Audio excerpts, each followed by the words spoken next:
তাআলার লক্ষ কোটি শুকরিয়া। 13 বছরের রাসূল করিম সাল্লাল্লাহু আলাইহি ওয়াসাল্লামের মক্কার মজলুমানা জিন্দেগির পরে আল্লাহ তাআলা হিজরতের পরে সারা বিশ্বে ইসলামকে চমকাইছে। আজকে 15 বছর আমরা ভারতীয় হিন্দুদের এক পুতুল সরকারের অধীনে ছিলাম। আওয়ামী লীগ এই দেশের কোনো পলিটিক্যাল দল নয়, বহিরাগত এজেন্সির কাজ করনেওয়ালা।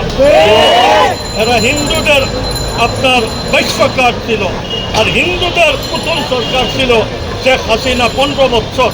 আর এই দেশকে লুট করছে, এই দেশের মানুষকে খুন করছে, এই দেশের মানুষের স্বাধীনতা খতম করছে, দেশের স্বাধীনতা সার্বভৌমত্বকে খতম করে।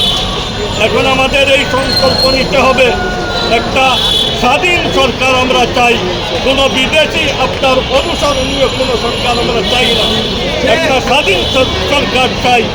আর আমাদের সার্বভৌমত্ব যেন রক্ষা পায়, আর আমরা এই দেশের মধ্যে শান্তি শৃঙ্খলা বহাল রাখবো, অযথা কারো উপরে জুলুম করব না, দেশের রাষ্ট্রীয় সম্পদের হেফাজত করব, কোনো জায়গায় কোনো জুলুম সিতম করব না।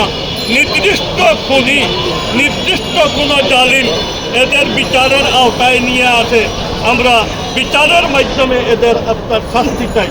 আমরা অরাজকতা সৃষ্টি করব না, দেশকে আনকন্ট্রোল করব না, শান্তি শৃঙ্খলা বহাল রাখার আমরা চেষ্টা করব। আল্লাহ তাআলা সবাইকে জাযায়ে খায়র দান করুন।